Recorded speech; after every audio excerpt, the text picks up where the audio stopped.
Fella at the back, belt it out. There we go.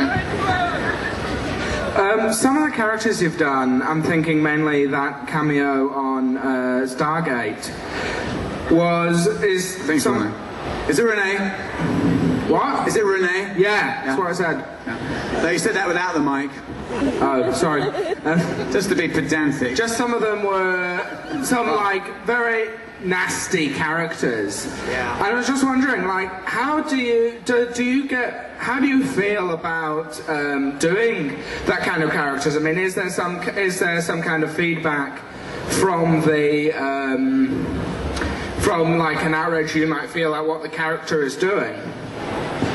You know, my reaction to that question is, you know, one of the first regular roles I did in television was a comedy, but I played the character Clayton Endicott III on Benson, and I was an uptight twit, kind of an asshole, and our son was 6 years old at the time, and I remember driving him to school one morning, and he was very quiet, and then he said, "Dad, why do you always play the bad guy?"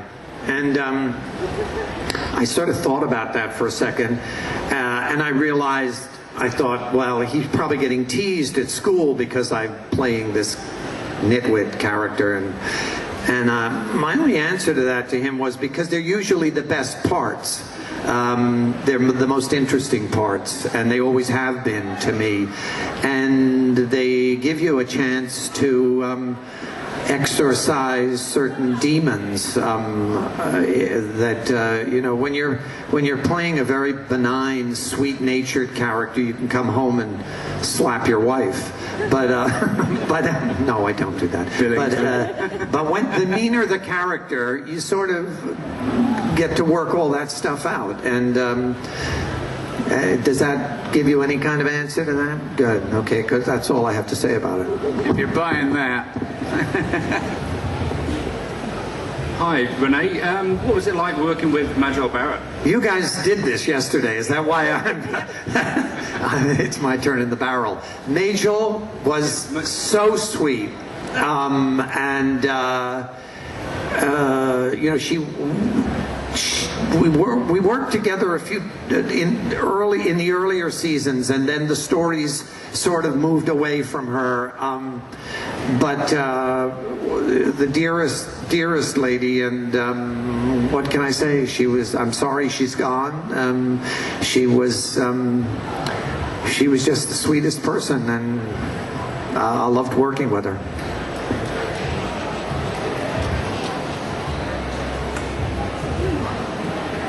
I think most people would understand that Star Trek has got one of the largest fan bases around.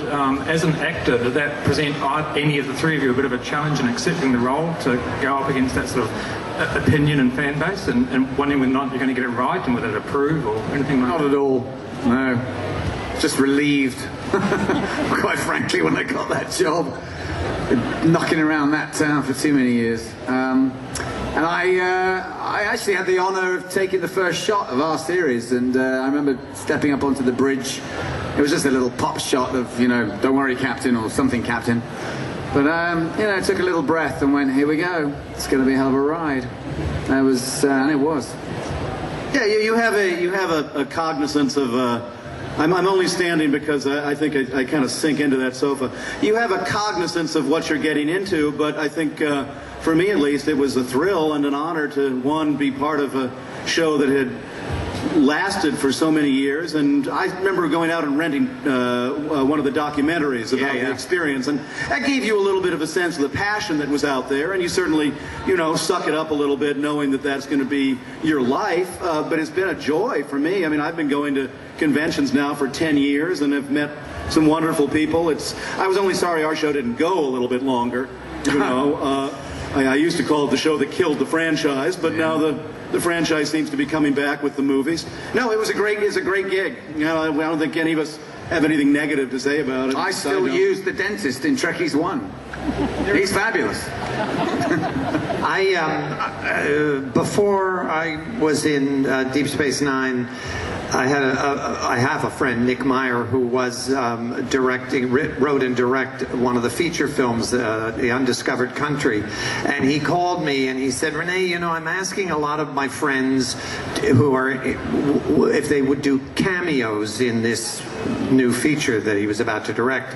And I said, yeah, that would be fun. And I remember going and being fitted for the Starfleet officer's uniform, and the wardrobe person said, once it had all been fitted on, she said, well, now you're really in for it. And I said, well, what do you mean? And she said, you have no idea, what it's like, the world you're about to enter.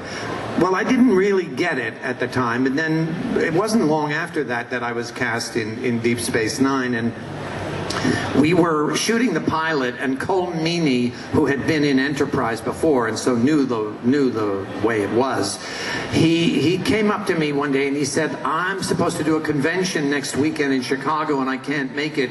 Will you do it for me? And I said, well, they won't even know who I am. He said, they'll know more about the show than you know about it. and I went, and I was very nervous, and it was a group like this, and they were nice, they were polite to me when I came out. A lot of them, if they knew me at all, knew me from the character I played on Benson, and I think they were sort of skeptical about how this character was going to play a regular one of the crew on a Star Trek show, and but I was doing all right. I was telling them about it, and they were telling me stuff about it. And then someone said, "What was it like to play Colonel West?" And I went, "What, Colonel?" Well, I had, because I'd forgotten that was the name of the character I played for a couple of days on The Undiscovered Country. And once they knew that I didn't remember the name of a character, I thought they were going to lynch me.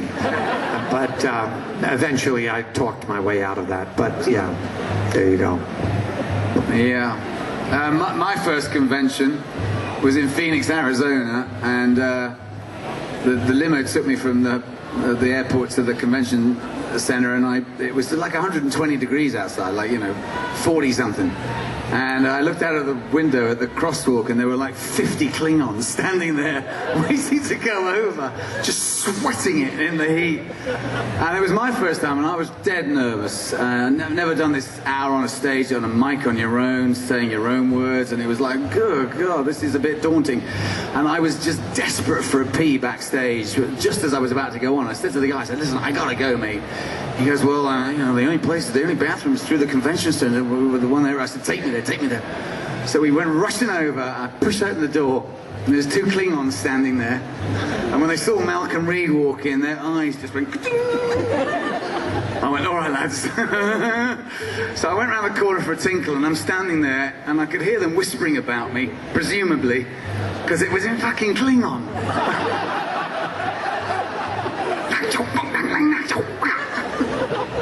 I went, oh, you're welcome, baby. I said on stage, I said, them's my peeps. And ever since then, I've been sent those little yellow, I didn't even know peeps existed, little yellow marshmallow ducks that are very popular in America.